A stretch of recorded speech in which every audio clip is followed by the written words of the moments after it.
First up, I believe Dr. Escott, if you are ready to go, you can start with your briefing. Thank you, Judge. I'm going to share my slides.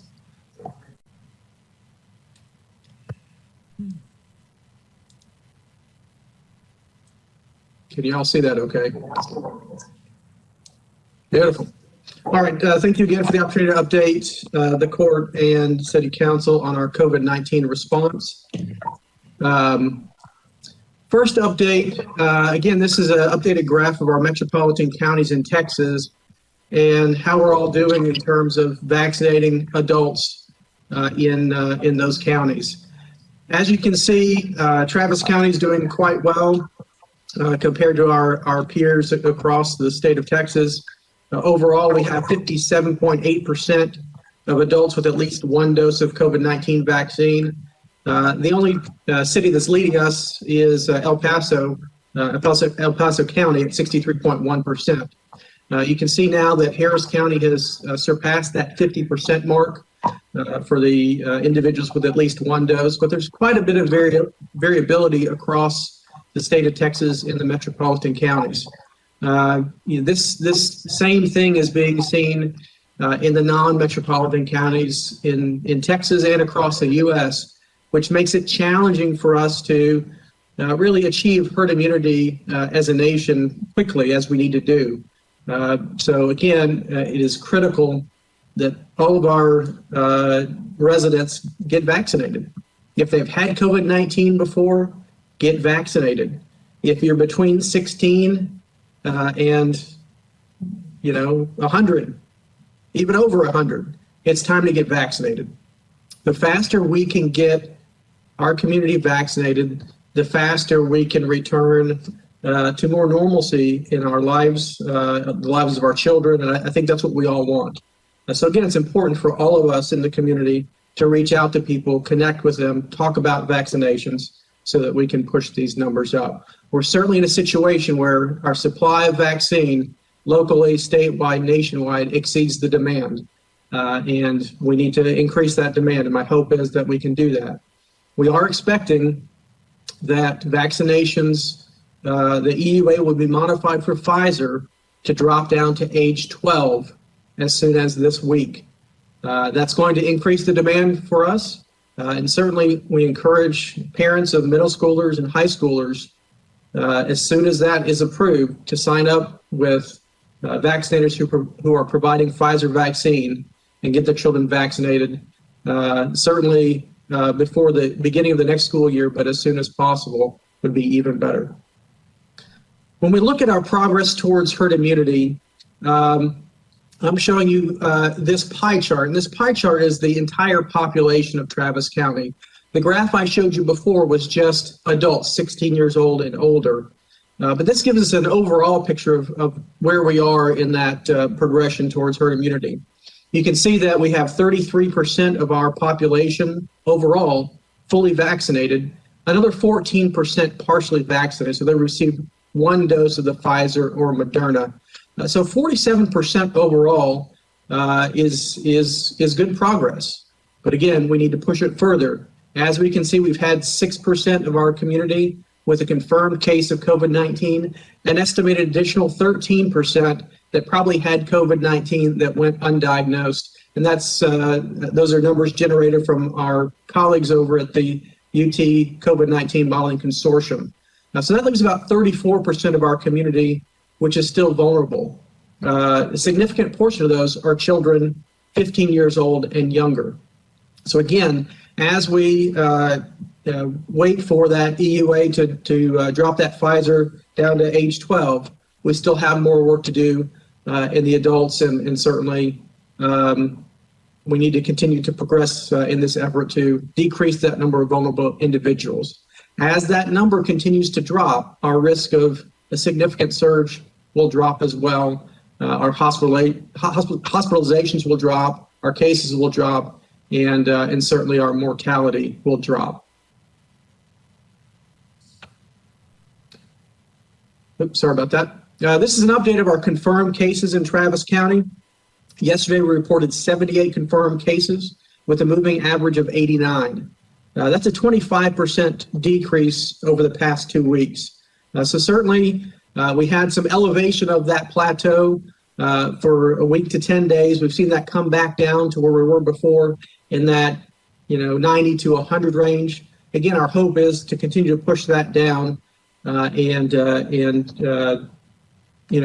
drive the transmission down further, which will impact our hospitals as well. This is our new admissions to the hospital. Yesterday, we reported 11 admissions to the hospital, which brought our moving average down to 17. That's a 26% decrease as compared to 2 weeks ago. So again, good progress there. We brought that number back down from that elevated plateau that we saw a couple of weeks ago. So certainly in a better position today than we were back then. This is an update of our hospitalizations. The blue is our total hospital beds being utilized, the orange ICU, and the gray ventilator usage. Our hospitalizations yesterday, 115, with a moving average of 128. That's an 8% decrease compared to 2 weeks ago. However, our ICU numbers are a bit higher. 44 for our report yesterday, with a moving average of 46. That's an 18% increase from 2 weeks ago. Our ventilator use, 23, with a moving average of 25, an increase of 19%.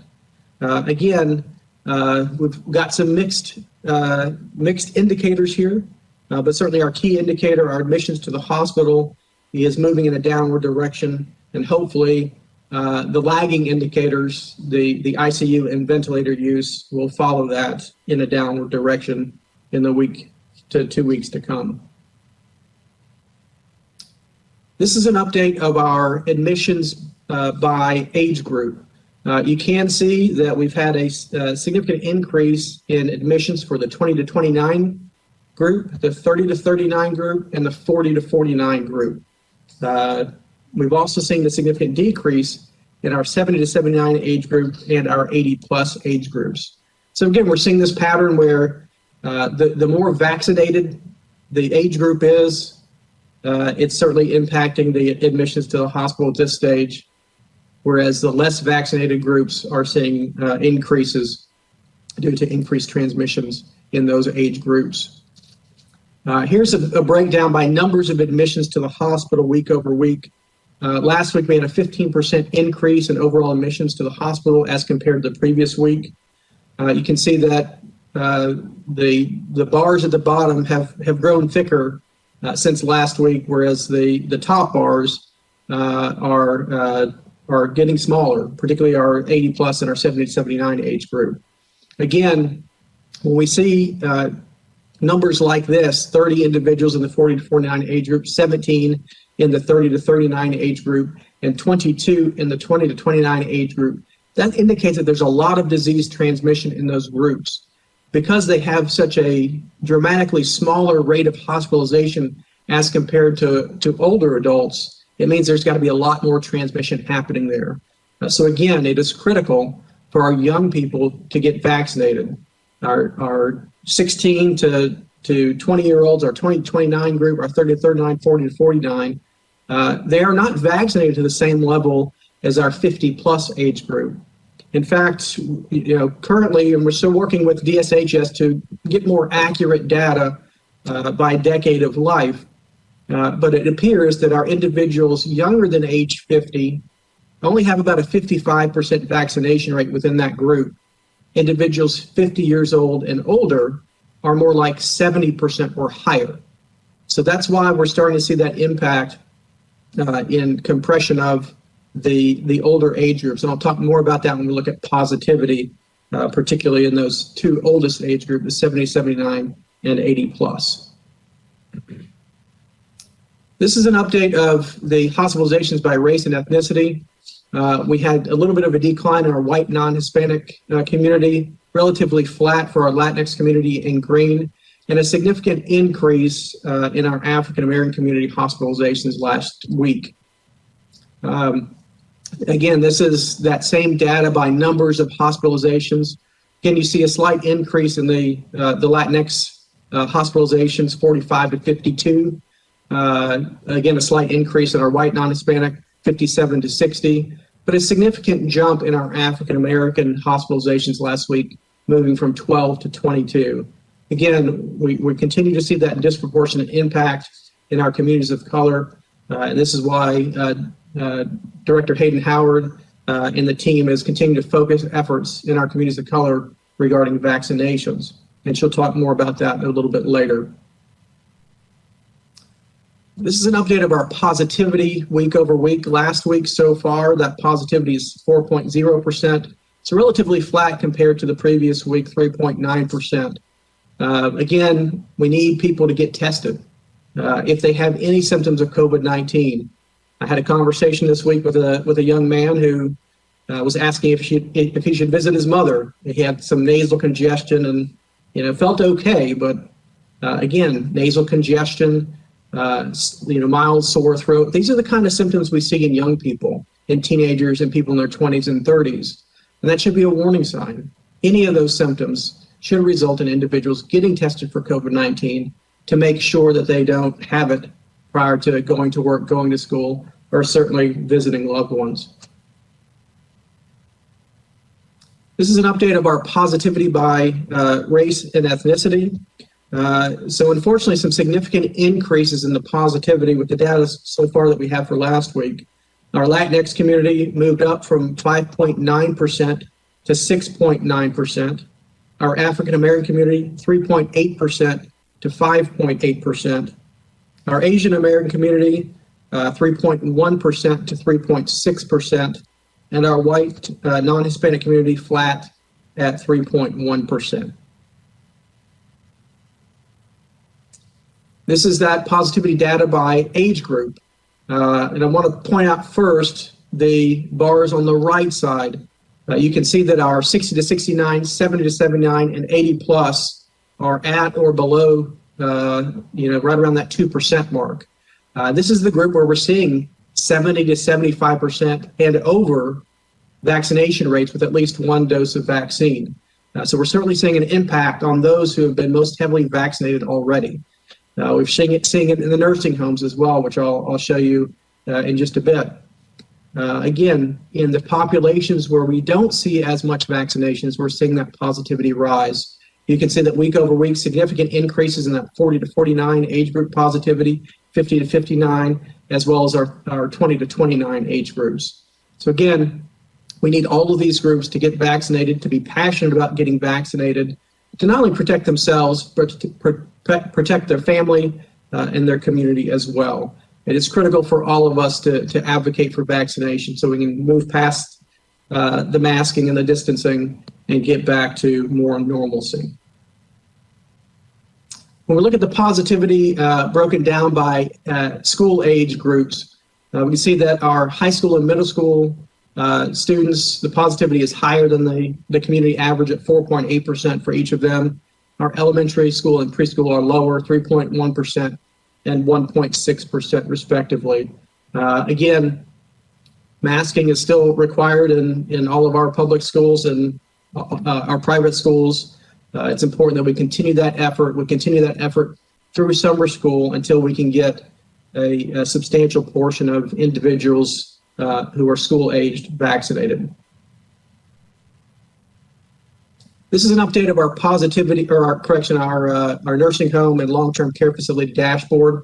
We can see that we're seeing some disease transmission in these facilities, but certainly much, much lower than we were seeing in January and February. 10 cases in the past 14 days, 24 cases in the past 28 days. The vast majority of our nursing homes and assisted living facilities have 0 cases. And again, an indication of the efficacy of the effort of vaccinating these groups, in particular early on.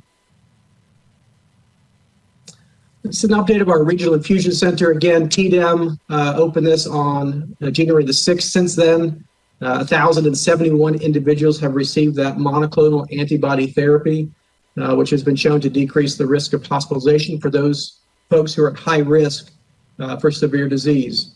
The state has been in the process of demobilizing this facility because the use has dropped off significantly, with less than 10 individuals on average receiving that monoclonal antibody therapy on a daily basis. We have had conversations with our healthcare systems, and Ascension Seton, as well as Baylor Scott and White, have voiced their intention to continue offering monoclonal antibody therapy. And we will provide further information to our clinical community on the referral process to those sites. So again, we appreciate the state's efforts at providing this therapy free of charge for more than 1,000 people in our community. And I think certainly it contributed to our decrease in mortality and hospitalizations that we have been seeing. Quick update on influenza. There were no cases reported for week 16. So 169 tests, 0 cases, 0% positivity. Again, historically low flu season for us with a positivity of 1.18%. Again, we've got a few more weeks to go in flu season, but it certainly has been a success story for flu this year. Now I want to provide a few updates. And these next two slides were provided by the UT Modeling Consortium and took our data related to hospitalizations to determine changes in length of stay. I've talked about this a little bit a couple of weeks ago, but here it is graphically. What you're seeing at the bottom is the hospitalizations overall throughout our two surges. On the top, you're seeing the length of stay, so the 95th centile. So when does 95% of people, when are they discharged from the hospital? In 3 different age brackets, 50 to 64, 65 plus, and that 17 to 49-year-old age group. And again, you can see that we have had a significant decrease in the length of stay in that 50 to 64 age group. We've had a significant decrease in that 65 plus age group. But you can also see that length of stay increases or has historically increased when we see that peak in hospitalizations. But again, overall, we're seeing decreased length of stay since March of this year as compared to the length of stay previously. So that's good news, and it certainly indicates to us that we need to rethink and relook at our triggers for transition of staging. Again, the risk-based guidelines staging was based upon the threat to an overwhelming surge to our healthcare systems. So because there has been a significant change, it necessitated a relook at those triggers. Similarly, we've had a decrease in the mortality rate for our age groups, in particular, that 65 plus age group and that 50 to 64 age group. Again, we can see that as surge happens, as those hospitalizations go up, the mortality rate goes up and mirrors those surges. We saw that as far back as the initial outbreak in Wuhan. We saw it in Italy, we saw it in other countries, and we certainly anticipated that as the healthcare systems are stressed, that it's going to be challenging to maintain that same efficacy in terms of the therapy that's provided. Now, in addition to that, along the way, we've got other things helping us: the monoclonal antibody therapy, the anti-inflammatory drugs, the antivirals that are in place now, as well as now significant vaccination effort that we know also impacts the severity of disease, impacts the mortality of disease, even by those at higher risk. So we are certainly in a better place now in terms of the rates of mortality, particularly for those older two age groups, the 65 plus and the 50 to 64. So as a result of these two things, we feel comfortable in reassessing the stages and the transition of those stages. So you'll see on the left-hand column, we have dropped the trigger for transition to stage 2 to below 15. So that 5 to 15 is the range that we would transition to stage 2 of risk. Additionally, we modified the trigger for going down to stage 1 from 0 to 5. The reason for that is that we expect that there's going to be a long tail in terms of achieving herd immunity or getting COVID-19 out of our community. So we expect that we may see a progressively dropping plateau of cases. So again, as that vaccination rate improves in the community, that we expect that, when we hit 70 to 90%, is probably about the time that we'd be looking at transitioning to stage 1, that we could do that safely. The other big change that you'll see is that we've changed the format. So in the past, we had high-risk individuals and guidelines for them and low-risk individuals. This now breaks it between vaccinated and partially or unvaccinated and provides guidance consistent with CDC guidelines that provides a visual cue to how people can and should protect themselves if they're vaccinated or not vaccinated. Again, we want people to get vaccinated, and you'll find that now and certainly in the future, as the vaccination improves, the freedom associated with vaccination in terms of masking and the precautions will continue to decrease. Again, we remain in stage 3 for now, and in stage 3, we're recommending that for indoor gatherings, everybody masks. For outdoor gatherings, depending on the site, and these are private gatherings, if you're with other vaccinated people or have appropriate distancing, vaccinated people can do it without the mask. If they're unvaccinated, outdoor, they should have that mask on. If they're high risk, so they have underlying health conditions or other concerns, which may be high risk for severe disease, they should really still avoid those situations. Those individuals should avoid indoor and outdoor gatherings. They should avoid shopping and dining. They should avoid travel unless it's essential. Otherwise, again, we're going to see progressive relaxation of this guidance, even related to masking, as our situation improves locally. Again, this will be published on the website today so that folks can download it and keep it handy.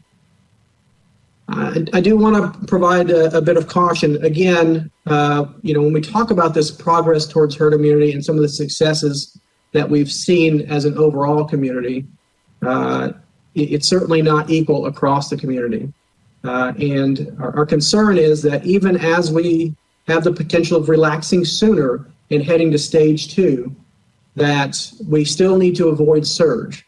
We won't be done with COVID-19 when we get to stage 2. We still need people to mask. We still need people to distance. We still need people to get vaccinated.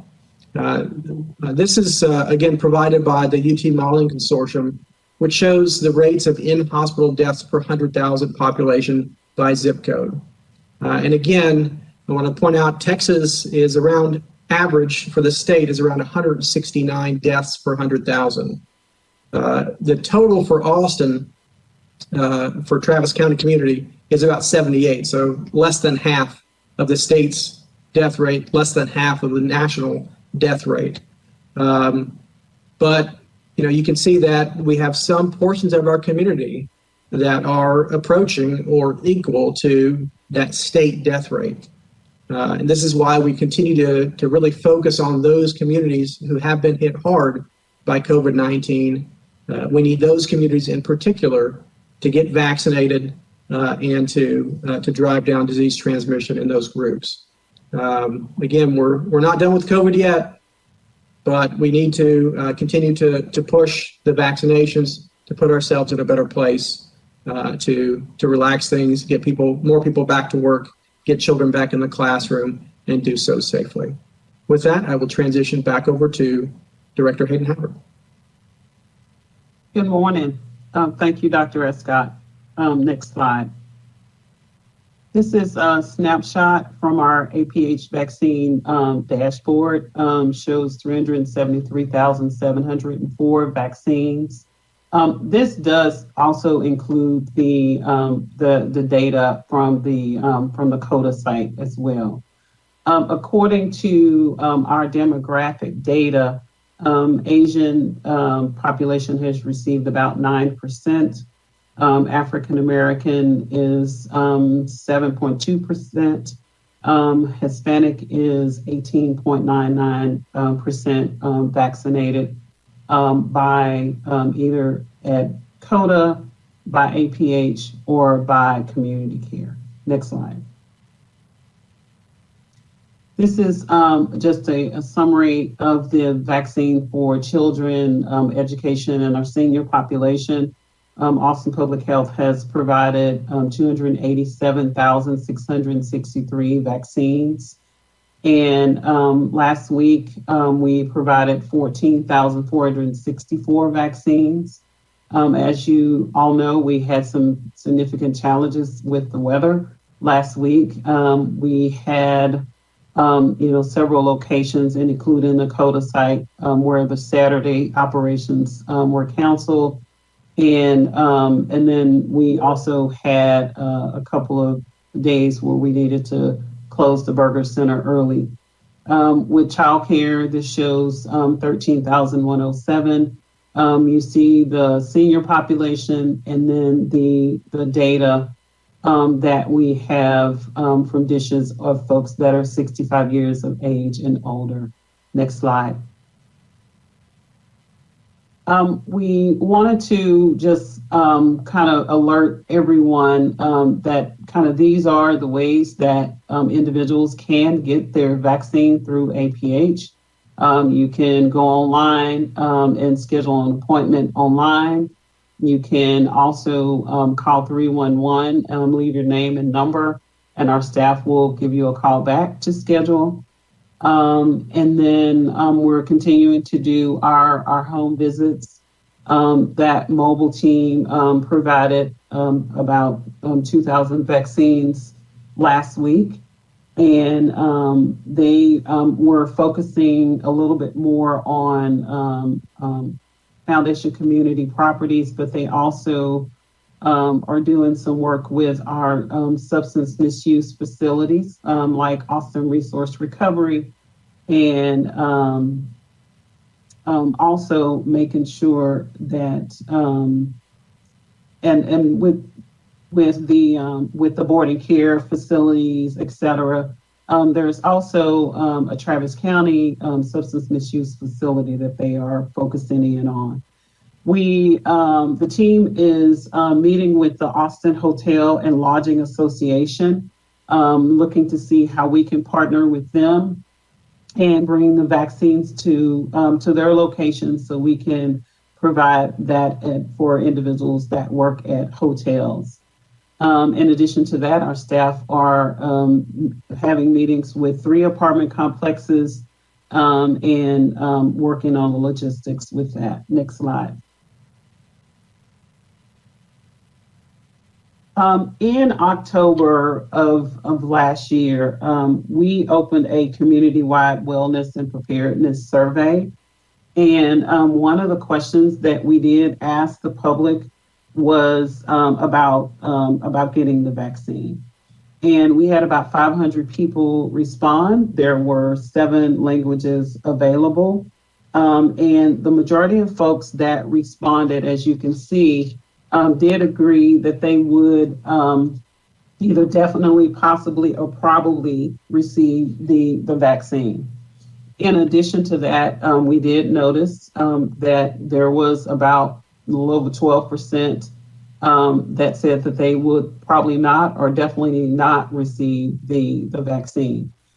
When taking that survey, individuals did have the ability to let us know if they wanted to be contacted and followed up with staff, but we didn't have very many folks to do that. The next slide shows you from Sendero Health Plans. They did a quantitative and qualitative study. With this one, this is the results of a community conversation that they had. And basically the results of this just basically shows that folks that are less likely said they would not take the vaccine is women are 19% less likely to say they plan to get the vaccines than males. And African Americans are 47% less likely say they plan to get the vaccine. than males. And in this, 15% of the Hispanic folks said that in the Latin Hispanic origin stated that they would receive the vaccine. And as you can see, the other correlation is folks that had high school diploma or less. They were 21% less likely to get the vaccines. And then they looked at income as well, and folks that made less than $30,000 a year. And as you can see, they were able to capture the ages across and to be able to show the areas where people were saying that they were less likely to take the vaccine. Next slide. And so this is just another survey that they did earlier, December 31st through 31st, December 24th through 31st, with 737 people. And just basically, kind of taking a snapshot as well. And so one of the things that they really wanted to know initially is to get the thoughts about where people were standing. And then they wanted to come back and do something more where they were able to interview and have community conversations. Next slide. The next slide is from El Buen. Dr. Rosa Maria Murillo provided this information for us, and they were able to do a survey in January of just the folks that were utilizing their pantry. They were able to talk to 126 people and able to show the zip codes of kind of where they were coming from. And so one of the things that, as you can see, next slide, is that they were able to kind of put the responses, into categories, information, trust, reaction, and health. And so based upon the results and information that they received from the folks that were that they surveyed, they make sure to implement some information that they could provide to folks coming back through. They are going to repeat their survey about the middle of May to determine, one, to follow up with the folks that were a part of the first survey, but then they want to expand it and to be able to receive more information.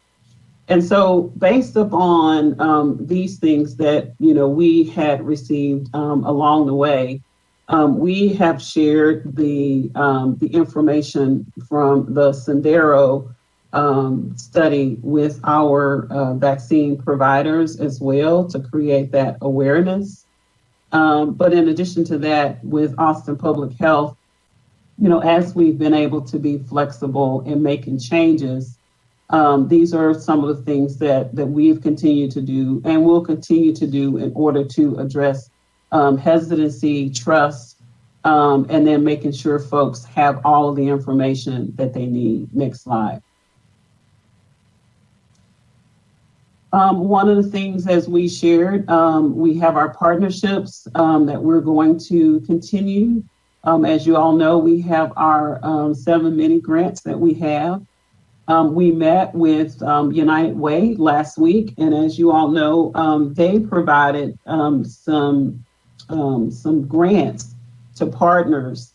And in our conversation with United Way, moving forward, what we're going to do is that we are going to have our providers as well as their providers really be able to meet and kind of talk about strategies for outreach and engagement.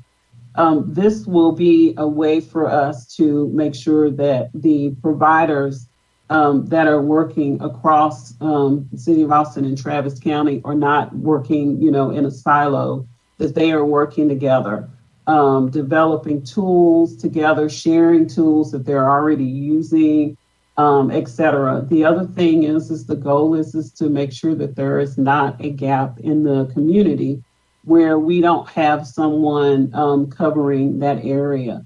And so, so those groups are going to continuously work on that.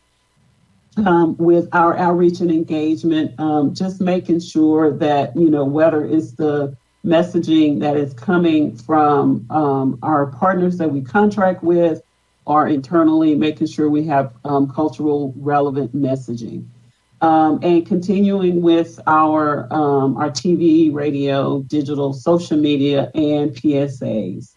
You know, still would like to acknowledge our health equity team as well as Travis County Call Center because they have really been an integral part of how we're able to reach so many people that may not have access to the internet and not able to, you know, be able to use the platform. And then continuing with our equitable access through our mobile vaccine program, partnering with Capital Metro, and ensuring from a language access that we have language available in all of our materials and addressing the digital divide. Next one. We would like to, we'd like to share a PSA that we have put together. And this is the first of the PSAs. This one features African American population.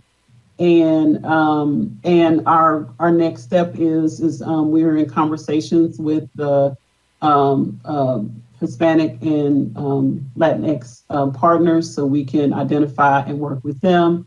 We've reached out to the Asian community so we can get leaders from that space, as well as LGBTQI folks so we can create PSA. And the goal is that we want to be able to be reflective of the populations that we really need to meet and serve. And for them to be able to relate to the folks that they possibly may see in the PSA. And that may encourage folks that may be hesitant at this point. You know, this is just really a person that they may even look up to. So I'm going to pause and you got it, Scott? She didn't send it to you? I don't have the link, I apologize. Okay. Oh, that's not good.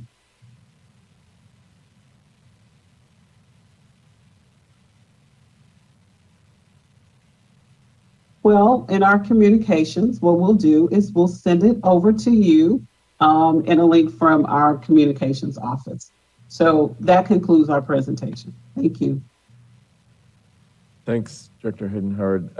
I think the only update from Travis County would be that we're moving, starting this weekend, to the Expo Center for the sort of pharmacy that mixes the Pfizer vaccine as well as walk-up distributions of the vaccine, and we'll announce more details about that later. We've also got Constable Precinct 4, George Morales, and ESD 11 and Chief Bailey that have been giving vaccines out in homes, in apartment complexes. They will continue to do that. And then we're working with some folks to have a stationary site or possibly multiple stationary sites or possible rotating stationary sites to where it would be one place one weekend, one place the following weekend. Chuck Brotherton will give a more in-depth update about that during our regular meeting. But that's kind of where the general efforts of the County Vaccine Collaborative are going. With that, I will pass it over to Commissioner Gomez if you have any questions. Judge, I don't have any questions. I think the reports have been very good and full with the information that we need to know.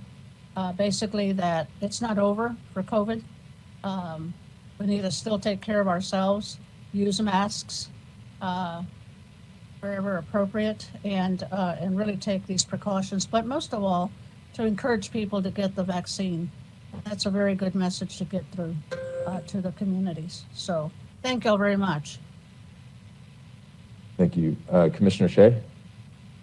Thanks, Judge. And as usual, thanks to all of our public health workers. We really appreciate how much you have dedicated yourselves to trying to keep our community healthy.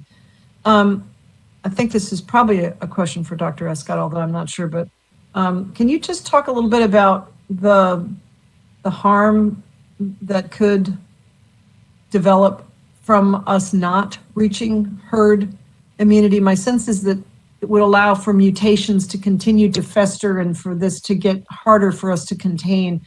But I don't have a deeper sense of the long-term harm. And I'm gathering from what you're seeing and what I'm hearing on the news that we're reaching sort of a plateau, and we may, as a country, not, and maybe as a world, not get to that level of herd immunity, and there would be long-term health consequences. And then the other part of it is, are we exploring incentives to try and get more hard to convince people to get vaccinated? Commissioner,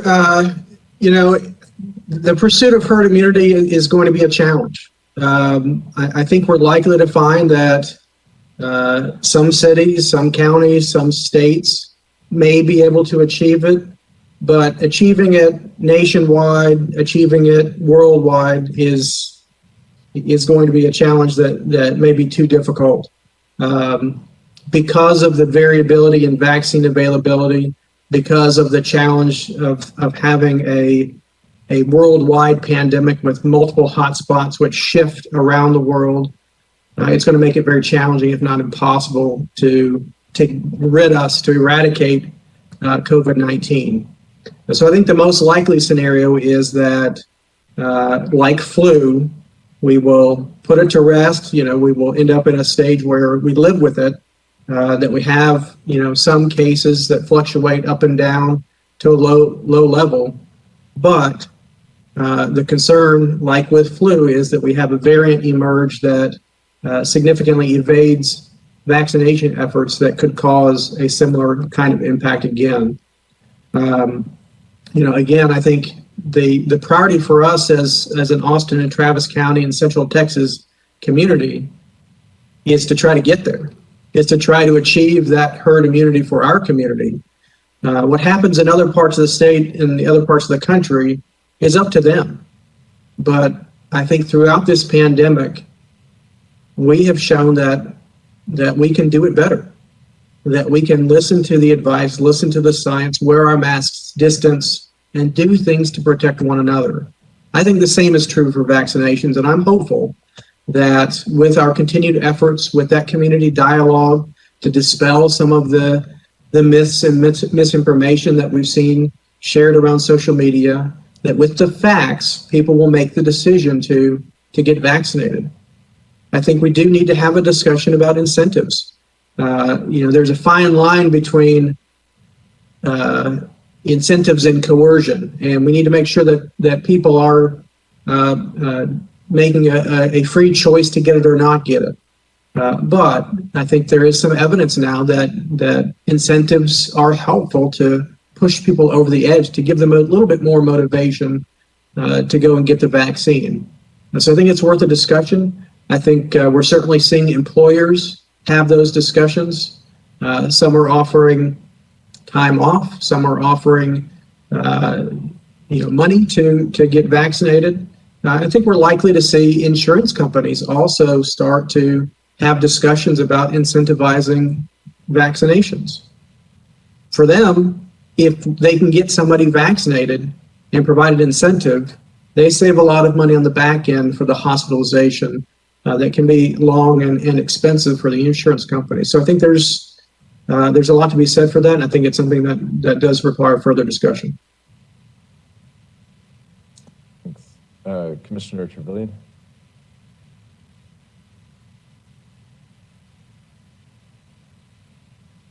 Commissioner Trevelyan.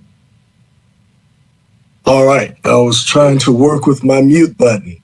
All right.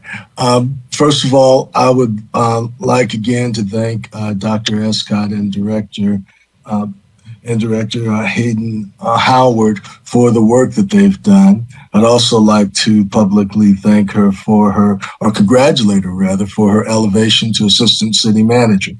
I think that she has done a lot of significant things, not just recently, to really reach out to the community and gain the confidence of the community. I just want to congratulate you for your ascension to that position. With that being said, my question is going to be around the bivariate analysis that was on page 28. I am still very concerned that when you look at the African American community, 47% of that community, it suggests that a very high percentage of that community is choosing not to be vaccinated. And I think that it's going to take an effort of working through the trusted community, trusted part of the community, an extension of what you're already doing. And what I'd like to do is develop a specific plan from now through Juneteenth to specifically target some of the churches and some of the community groups that have expressed an interest in reaching out to the community. I'm really interested in evaluating mobile services. What services have we used? Are there other mobile services that have grown through the trusted communities of the African American community and other ethnic communities that might reach into those communities and assist us with those numbers? And I'd also specifically like to work with the local workforce board to develop a training capacity plan so that we are targeting some of the community members who want to work in health-related fields. I understand that there are significant dollars not only for training but for childcare and in some instances stipends as well. I want to make sure that we are looking at those resources and building up capacity in those communities that are only going to respond to other community members. I think those are really significant areas that we can do something about immediately and hopefully build a process that will not only get us closer to full vaccination and herd immunity, but will be something that will be in place when we look down the road at booster shots and whatnot. So I just want to focus on existing mobile services, look at the diversity of those groups, and to assess training capacity and how we might increase the number of people who are being trained to provide shots. So I will look forward to sitting down with you and working with you and hopefully designing something that can be effective. Thank you. Thank you, Commissioner Trevelyan.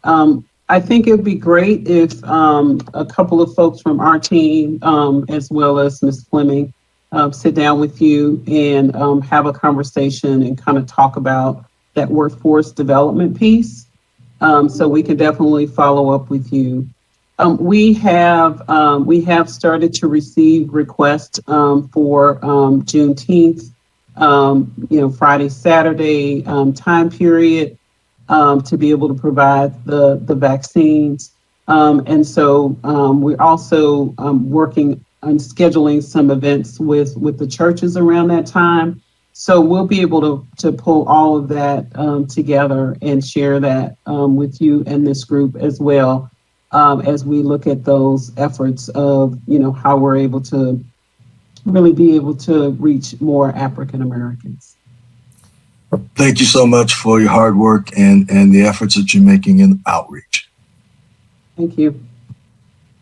Commissioner Howard. Thank you. Good morning. Could one of you please clarify for me where we are with meetings, indoor meetings, the number of people? I think on the chart you shared this morning, Dr. Escott, it addresses vaccination and masks. Are we still at 10 or less, or if it's a really big room, can you have 15? So Commissioner, thank you for bringing up this question. I want to make some clarifications because it seems that there's some confusion in the community. First off, as a reminder, in the city of Austin and Travis County, masking is mandated in public places. That's restaurants, that's shopping centers, that's gyms, all these places are still required to require masking of their patrons and of their staff.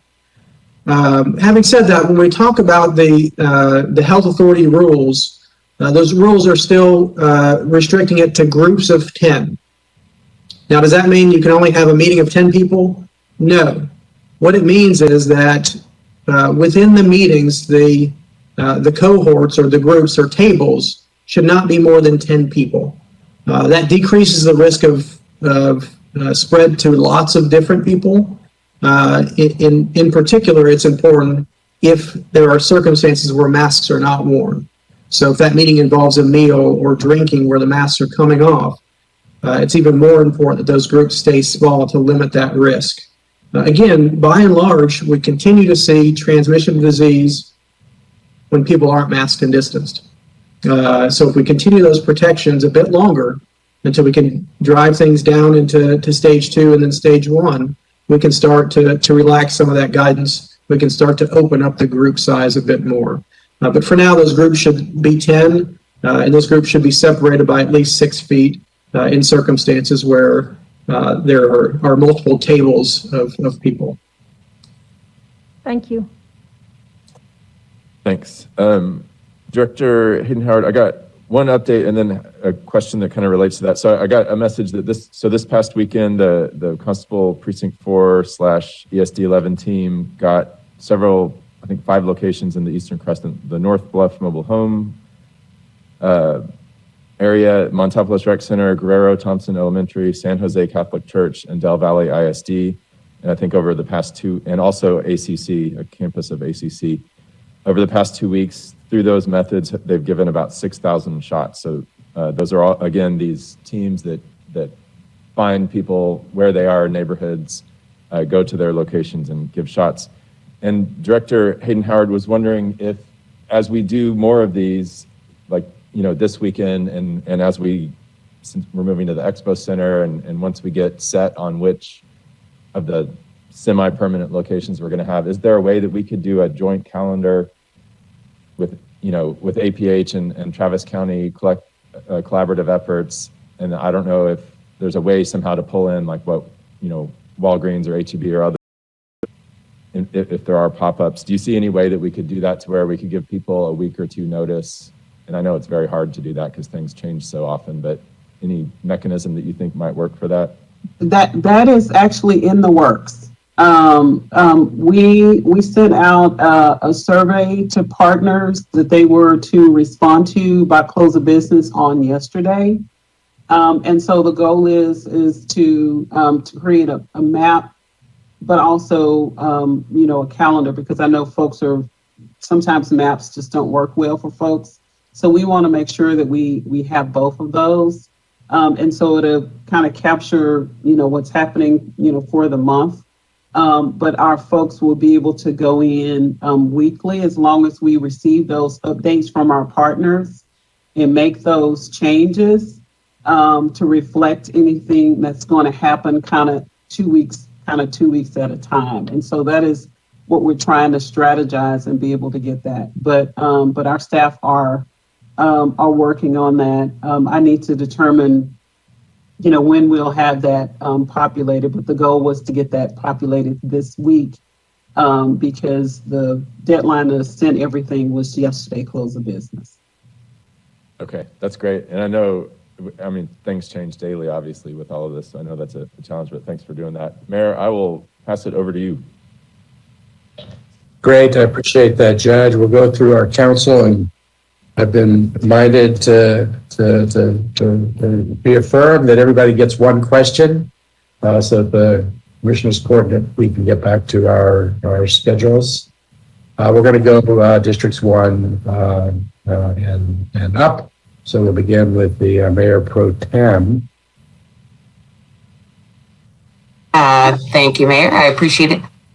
This was a really good presentation, and most of what I would have asked was already answered, with the exception of, I'm curious about well, I'll say this as a statement. I appreciate what you introduced, Commissioner Trevelyan, because I really do think that's the natural progression of this conversation, is how we can get more people as a part of the solution, more people in the community as a part of the solution. So the question I had, though, was the rise in hospitalizations for the African American community. I'm curious what we attribute that to. Councilmember, I think it's a combination of things. I think it's certainly the challenges we've had with vaccine acceptance in the African American community due to the historic barriers associated, but also because I think members of our African American community and our Latinx community are more likely to serve as frontline essential workers. They're more likely to have exposure to COVID-19. Because they are in service industries. So I think it's this combination of things that's impacting those numbers right now. Thank you. Thank you. Councilor Fuentes. Thank you. So my question, and then I have a few comments to make, is for Director Hayden Howard. I see here that we have walk-up clinics or walk-up opportunities located at Delco, Southeast Public Library, the Little Walnut Library, and at CODA. Can you share, the question is, Sunday through Saturday, is there a walk-up clinic available that APH is hosting somewhere throughout the city every single day? Is that, because I don't know the available hours at each, so I wanted to see that's the case. And if it's not, then I really would like us to be able to say here in Travis County, regardless of the day, here are the hours, you can go somewhere in our community, hopefully multiple locations, to get a vaccine, no pre-registration required.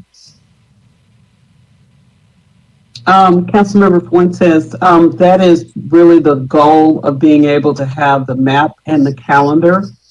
So folks will know the days, the hours of operation, and being able to have that. Definitely, I know most folks may not have access to, the internet, et cetera.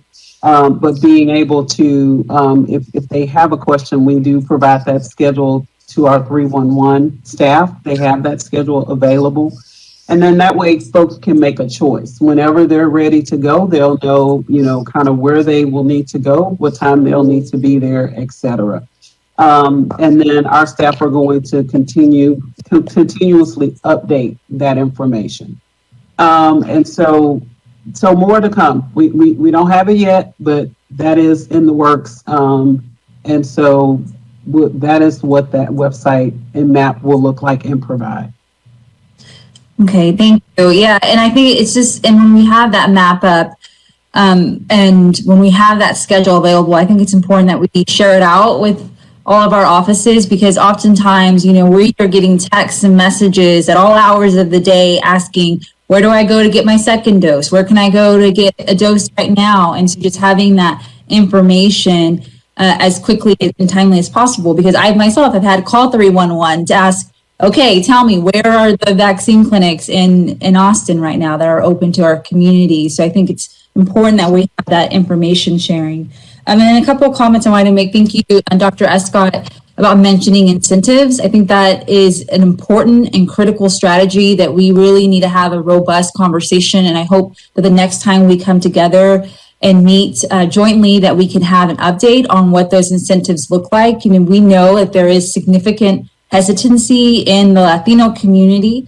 And in order for us to really move the needle on vaccinating, particularly our Latino community, I think incentives has to be part of that conversation. And we need to, I feel a sense of urgency in us having that conversation as quickly as possible, and then providing, publicizing and promoting it to the community.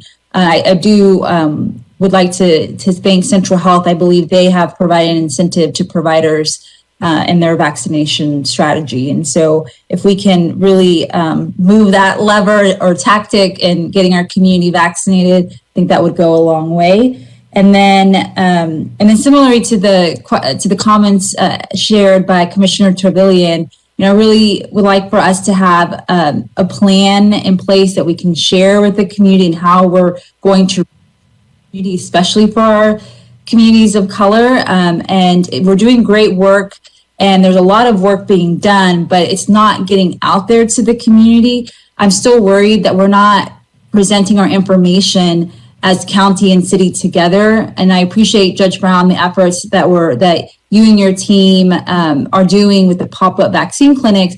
But that information, I think, needs to be rolled into the update being presented by Austin Public Health. And so that we really show that we are coordinated and that the efforts are being made jointly in vaccinating our community, because those are really great strategies and the work is there. I just don't think it's getting out there as such. And so just wanted to share support for us in our coordination efforts and promoting it as such. Thank you. Thank you, Councilmember Claudia. Yes, Mayor, thank you. And I want to thank all the staff that's been out there, all the people that's been out there that are administering the vaccine. My message is my question is not a question, it's a message to tell people that, I got to hug my great grandkid that was born in May and hadn't been able to touch him or see him. And all my family has been vaccinated with both shots. So I'm really grateful for that, because now I got to go out there and hug my great grandkid and my grandkid, my granddaughters and grandsons, and my sons and their wives. So that's what vaccination is all about, is being able to get back with your family safely and knowing that they're not going to get ill or with the possibility of dying. And I encourage everybody out there that's hesitating right now, not getting that vaccine, to go out there and get it. It's very important. I mean, not only for the happiness of your family, but also to all your friends that get to come over and socialize again. And that's why I have encouraged all my families to get vaccinated, with even taking them out to get the vaccination. So this is what I'm telling my people, to go out there and, you're going to be able to go and visit your family and your grandfathers and granddaughters and all the family members. So don't be the ones that hesitate. And then, I've seen too many funerals already of my friends, especially at my age, in the 70s years and 60s, that have passed away. And it's sad that, you have the opportunity to go out there and get vaccinated. And if you don't, you're putting your whole family in danger. So don't hesitate, go out there and get the vaccine. Thank you, Mayor. Thank you. Councilmember Kassar. Thank you, Councilmember Padilla. That was put really well. Is there a privacy issue, or are we able to have data that we could show the community about, of the folks who are hospitalized, which percentage were fully vaccinated when they were hospitalized? Councilmember, I can see if we can put together that data.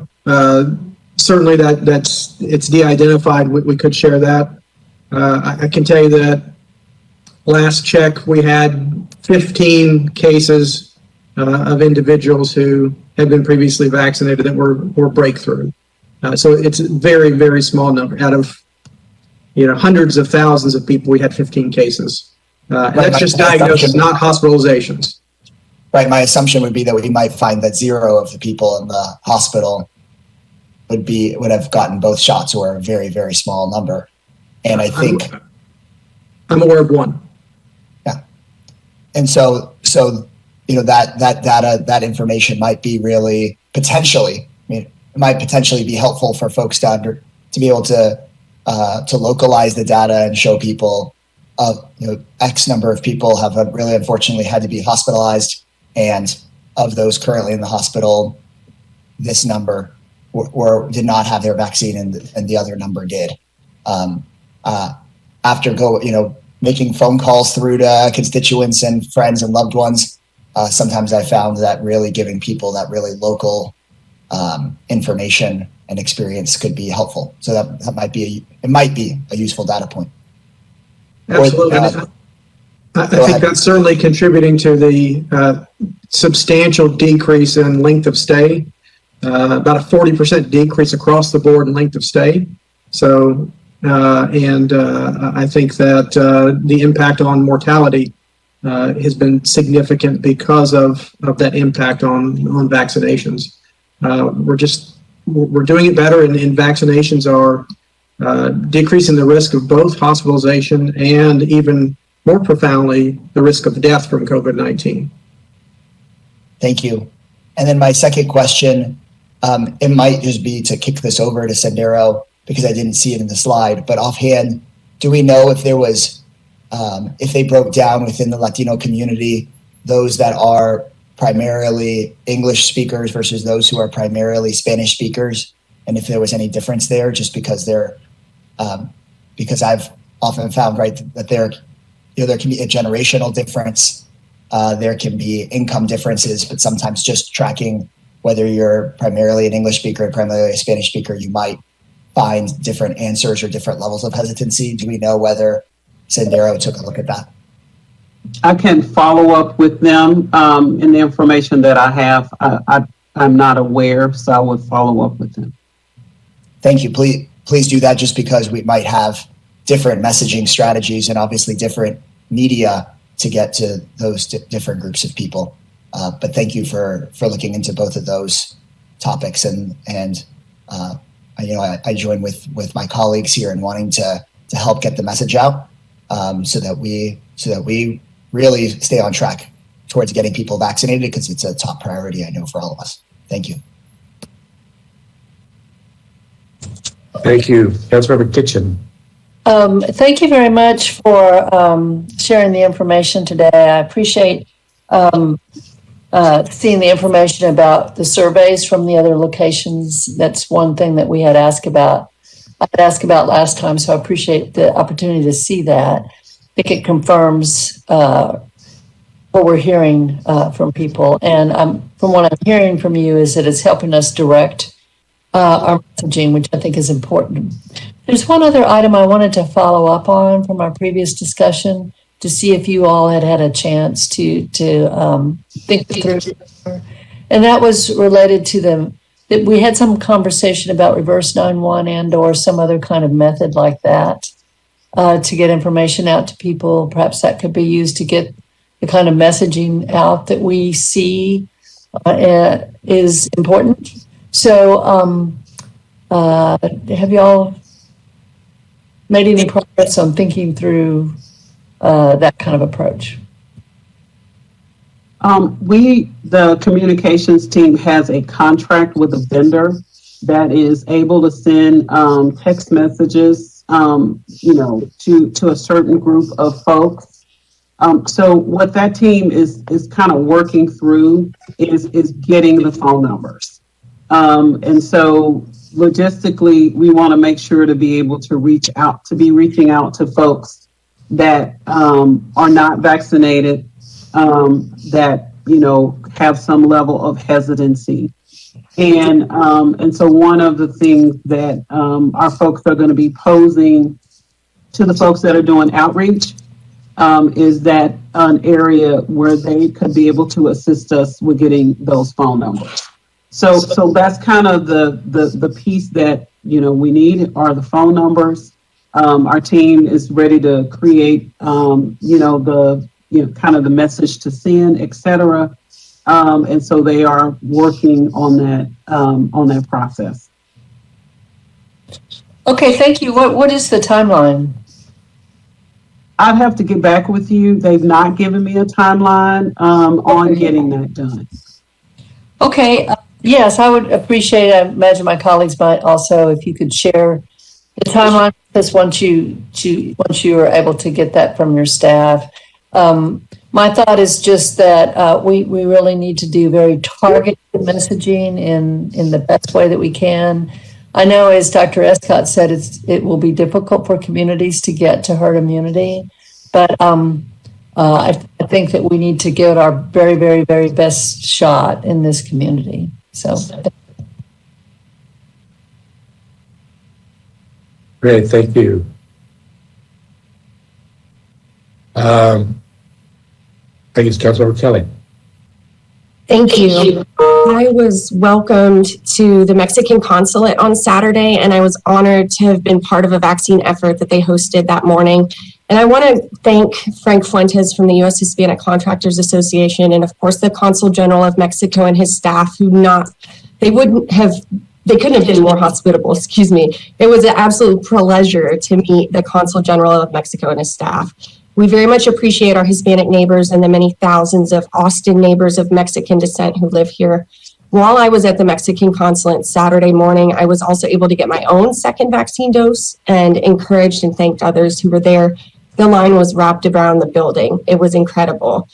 I know there's a lot of hesitancy in the community regarding getting your second vaccine shot. And once again, this week, I want to offer anyone who might have any questions about it to reach out to me in my office. I had lots of great conversations over the last week about why it's so important to go out and get your vaccine. And thank you also to Austin Public Health, Dr. Escott, Director Stephanie Hayden-Howard, and all of your staff for everything that you've done. Thank you. Thank you. That's our pool. Thanks.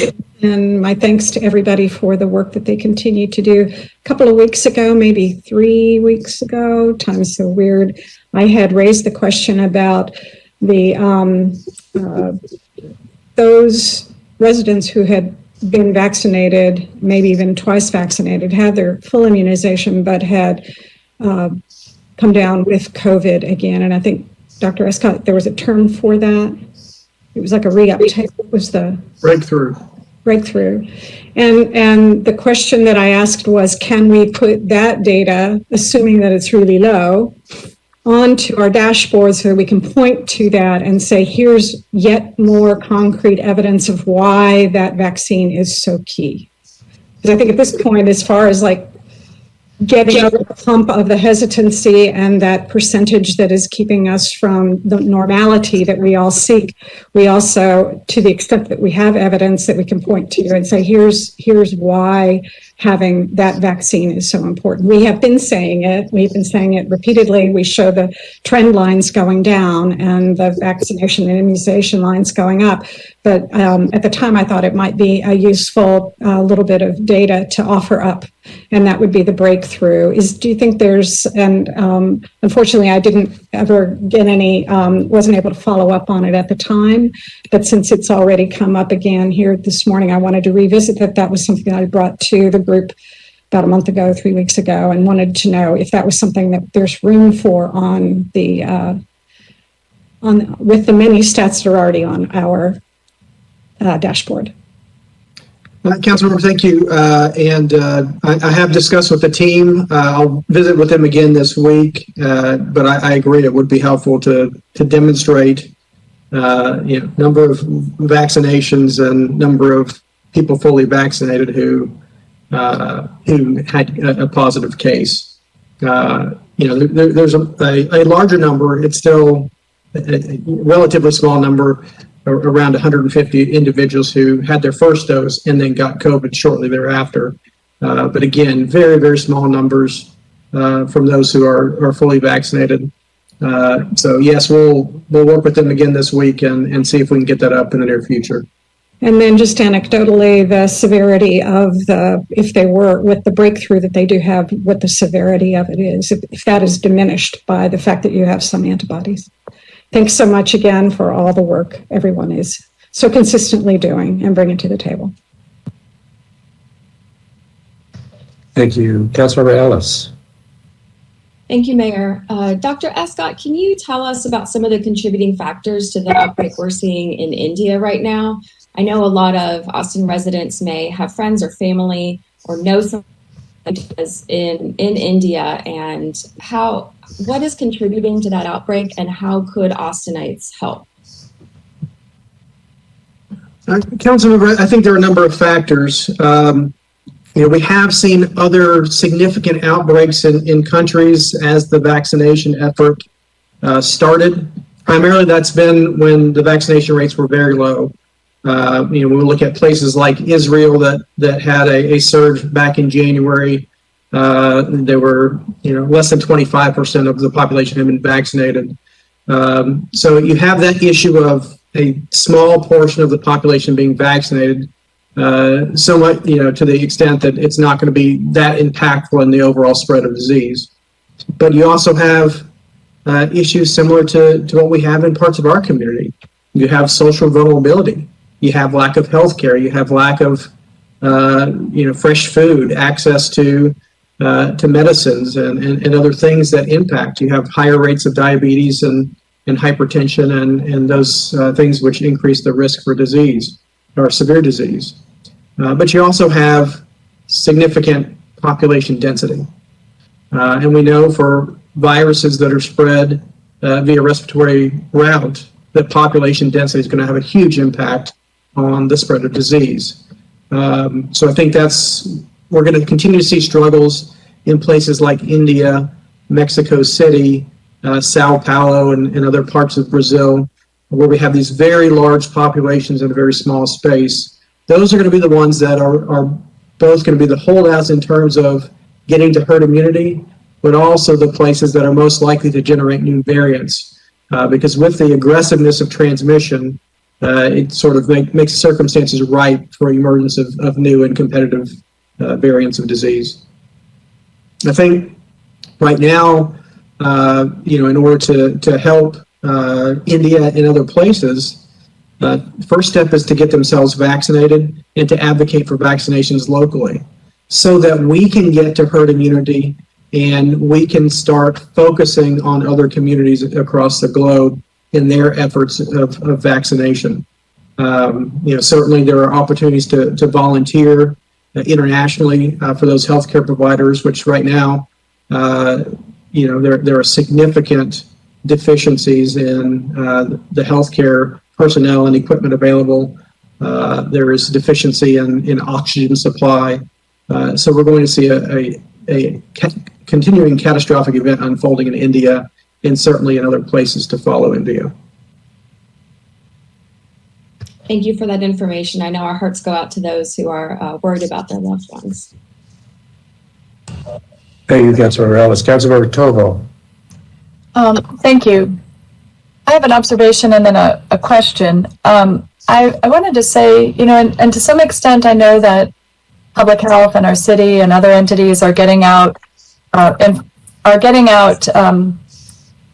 through various means, compelling information and about why individuals should get the vaccine.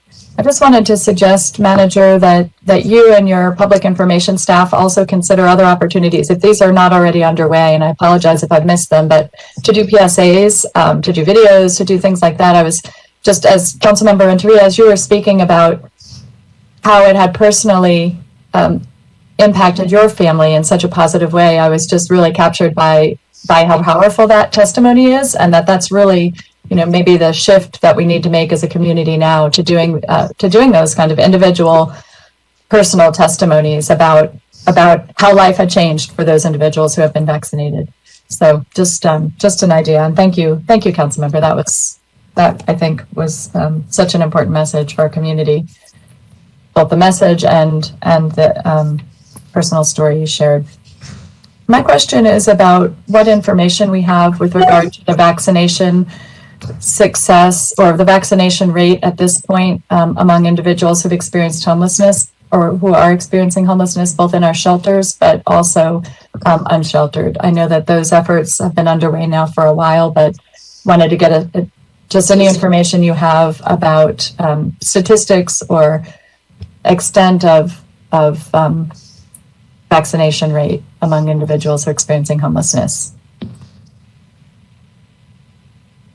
According to the information that staff has shared with me, the majority of folks at the protective lodges have received at least one dose. At 3 of the protective lodges, folks have received their first and second dose. The other thing to, kind of keep in mind is that we do are asking folks, if they're wanting us to provide the Janssen J&J vaccine, and several of them are saying yes, they only want the one vaccine, and so staff are kind of rolling that into the process that we have. We've Salvation Army, ARCH, as well as Community First Village. They've provided vaccines in that space. In addition to that, our staff are also going to be working in the encampments as well to be able to kind of have a process where they're able to provide those vaccines in that space. And that will be done by between our, the 3 entities that's working on this is, it's a joint collaboration between APH, the UT Dale Health, as well as Community Care. But we've also included our outreach folks that are part of the EMS team that has typically kind of gone out to provide those vaccines. So they are continuing to be able to work in that space. We've not had like 100% success rate because some folks have told us that they would not like to have the vaccine. So our folks are going to continue to have those conversations. As you are aware, there's other shelters that we're looking at Kessel Marinella, working with SAFE, and a couple of more locations that staff have talked with me about. But those are all kind of in the plans of as we're making our way to provide those vaccines. Thanks. And maybe at our public health meeting, if there are any numbers that would help us understand kind of the scope and scale of that outreach, that would be super helpful. Thank you very much. Mm-hmm. Thank you, Councilmember Alter. Good morning. I wanted to first thank Councilmember Ellis and Dr. Escott for your comments about the situation in India. Following that very closely, we have relatives there who are dealing with COVID, and it's a really very dire situation. My question, though, has to do with the City of Austin and City of Austin staff and vaccines. I'm not exactly sure who the best person is to answer this question, but I wanted to get greater clarity on what our policy is vis-a-vis our staff, especially frontline public safety staff with respect to vaccination. Been hearing very mixed levels of vaccination rates, particularly across our public safety entities, and wanted more information about that. And just more broadly, kind of what do we know about the levels of vaccination among our staff? And again, I'm particularly interested across our public safety units, but more broadly, so kind of what is our policy and what do we know about our vaccination levels? And then if they are not high, what are we doing to encourage folks within our system to get vaccinated, both for their health and for the community's health who may come in contact with them? Well, basically in general, kind of initially, Austin Public Health has been working with HRD.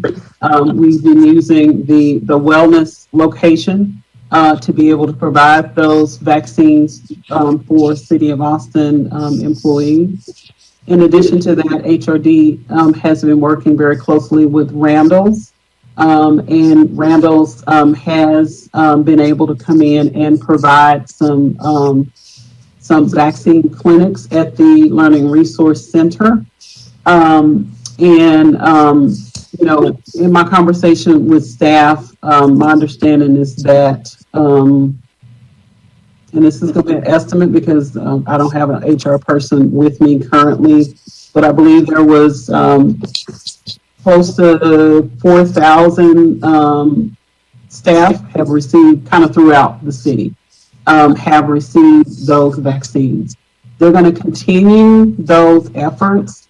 One of the things that public health is doing this week is we are going out to Austin Resource Recovery to provide vaccines. What they were able to do is they were able to do a survey of the staff working there to see if we actually had the location right there. Would they be willing to receive the vaccine?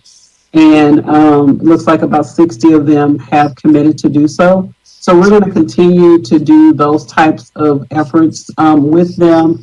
But the goal is that Randall's was going to be able to provide, more vaccines, how we have with the flu clinics. And so we're just kind of standing in the gap until Randall's is able to kind of fulfill that obligation in the meantime. I'll punt it over to Escott because he may have more information about the public safety folks and to answer any other questions for you. Councilmember, unfortunately, getting the exact number is very challenging because it's not a required vaccine in public safety or for other city employees. What we know is how many that public safety wellness in the city of Austin have provided. We don't know the number that folks may have received from other providers at this stage. There is a process to get that information that employers have used in the past, basically requiring an answer on, do you want the vaccine? Did you already receive the vaccine? Or I want to opt out of providing this information, or I don't want the vaccine. To really gather more information about the vaccination rate for individual departments and for the city of Austin. We're not there yet. We certainly want to encourage folks to get it, but similar to to other employers, we do need to think about how to get past that plateau of folks in their interest in getting the vaccine, and look at ways that we might be able to incentivize reasonably folks to take the next step and to get the vaccine. We do have a significant number of people who are interested in getting the vaccine, but don't want to be in the first group of folks to get it.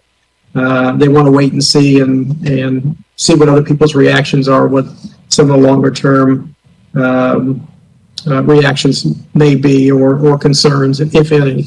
I think those folks will be reassured that we have not seen dramatic side effects from any of the COVID-19 vaccines. We've seen a very, very small number of significant events with the Johnson & Johnson vaccine, but the risk of actual disease, the risk of hospitalization, the risk of death from actual disease far outweighs any risk of the vaccine, even the Johnson & Johnson one.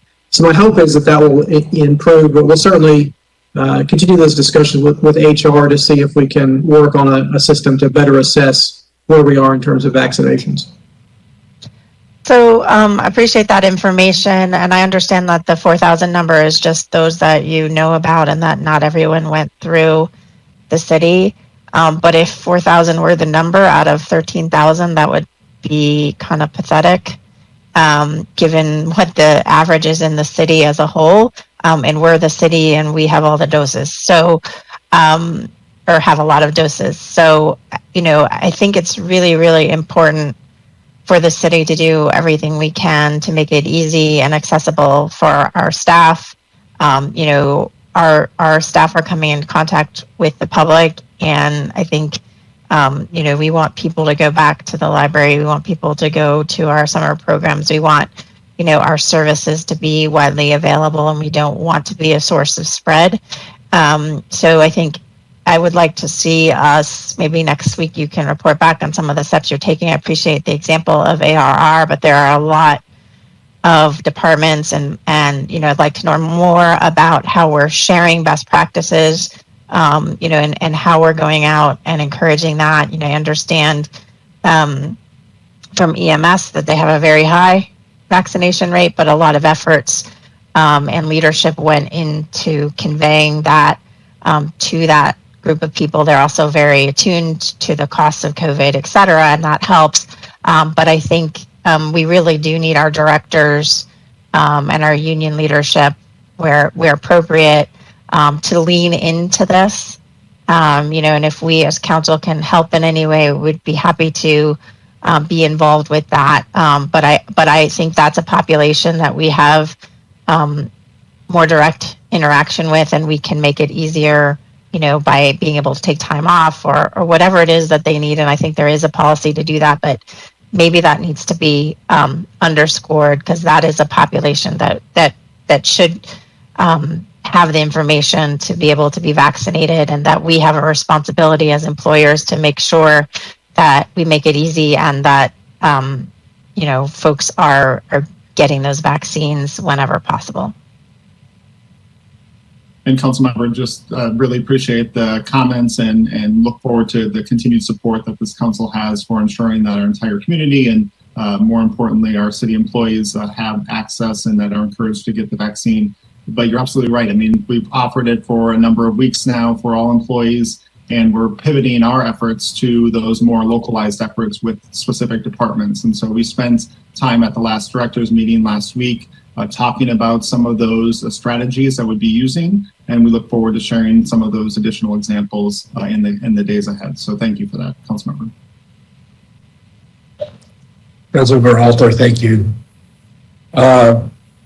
Dr. Escott and Dr. Hayden, the comparison chart showing where we were in Austin, Travis County with both respect to mortality and cases is again a real testament to your work, as well as to a community that's gotten really engaged in this.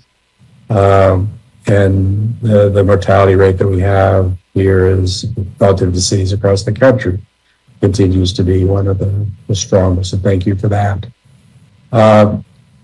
We now are moving to a much more decentralized place. My how times change. It seems like it was just a couple of weeks ago and 3 years ago that the big issue was trying to get vaccines supplied, and the ball keeps moving.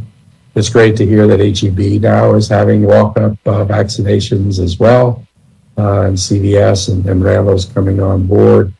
I had the opportunity to go to one of those just a couple of days ago, decentralized with the HAM, the Alliance of Health Alliance of Austin Musicians, as they were getting a lot of their second doses in the program. Again, just another example of one of the decentralized ways that happen, which gets me to, I think, the question or statement that a lot of people have said, and the judge, I think, began with in the beginning.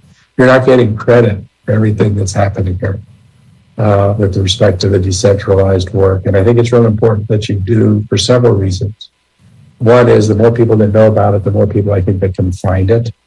And we need to make it as easy as possible for people to be able to find these, but also just to know that these things are happening. Part of the resistance that you read about in terms of the best practices to deal with it, it becomes like a self-fulfilling prophecy. The more people have friends that are not getting the vaccines, the less likely they are to get the vaccine. The more people all around them are getting the vaccine, the more likely they are to. So being able to publicize the work that you're doing in all the different places that you're doing it, I think is just critically important. I love the idea of a calendar for people to be able to go to and see where they all are and to be able to sign up for and we'll plan for them. I really appreciate the page that you set up, Lieutenant Howard, on the kind of the equity stuff. And I think that, attaching that and building out that and keeping that current is important. But I don't know exactly where to find it on the website. When I go to the City of Austin website and I go to the COVID page, and I look at the featured resources and the blocks, I don't see it called out. So I'm not exactly sure how somebody would find it that was just going to the pages that didn't have the link. So again, if you could let me and our colleagues know here, both on the council and in the board, how to find that, I think that might be the answer to some of the questions that Councilman Flint has asked when people are calling in and saying, where do I find this information that's targeted to these equity efforts? Just an easy way to be able to send people so they can see the breadth of them and and click on them to be able to find them and access them, I think would be really helpful. But again, thank you for the work, and the numbers are impressive, and ultimately that's what you get judged by. The only numbers that don't look good are the same numbers that are not looking good everywhere. But I think that as I talk to other people around the country, we're doing as much, if not more, than other people are in terms of that decentralized programs. And as Commissioner Trevelyan said, we just need to really put that on steroids and build that process out. Judge, I think that does it for all of my colleagues on the council. So with your leave, we'll adjourn our meeting here at 10:42. Hey, one thing, Mayor, I don't know if we got that PSA video loaded up. I know they wanted to show it. Okay. Dr. Escott did, I don't know if anyone has that to show. Oh, you have it? Are you ready to show it? Okay, we have it on our end. So if it's all right, we will show y'all's PSA real quick. I'm getting the vaccination for my kids. As we all know, COVID affects the body differently. And so for me, I want to protect myself so I can live longer for my children. I am getting the vaccine because I care about my family and my community. My family is one of 500,000 families who have lost people to the virus. My mom is turning 80 years old this year, and I miss her so much. I've not been able to see her. I am getting the vaccine for myself. I want to make sure that I am protected from the virus. And I want to set the example for the Austin Fire Department and for the community. I am getting the vaccine for my wife, my kids, and my coworkers. I'm an insurance agent and also a civil rights organization president. We see a lot of people. I want to make sure that they're safe, that I'm safe. I'm getting the vaccine because I want to protect my community and set an example as well. It's been so tough over the last year, and I know this is one of the first steps to getting back to normalcy. Once I got the vaccine, the first thing I wanted to do was spend time with my friends, my family that I haven't been able to see in a while. Break some bread, have a meal, get some hugs. Oh, hugs. Take the shot. Take the shot. Take the shot. Take the shot. Take the shot. Take the shot. Take the shot. For your family, for your friends, for the community.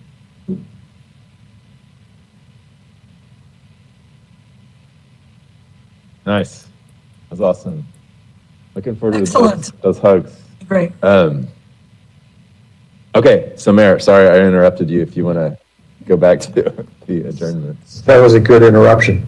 Are you going to get that linked out to all of us so again we can promote that and get it around? Yes, we are. And as I stated earlier, we're going to be working with the various community groups to be able to produce multiple other PSAs. So those are definitely in the works. So yes, Bryce will send that out to you all in the communication later on tonight. Sounds good. Thank you. Judge, then at 10:45, we're going to adjourn our portion of the joint meeting here on May 4th. Colleagues will gather together for our regular council meeting in 5 minutes, so 10 minutes till 11. I'll see you guys there. Commissioner's Court, thank you so much for letting us join you. Thanks, Mayor and Council. And we will do the same thing. We'll adjourn.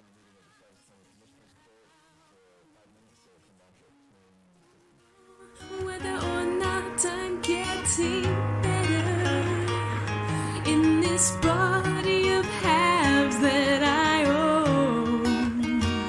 And I don't know whether or not you're getting tired. Is this finally taking its toll? So lay you down beside me as long as it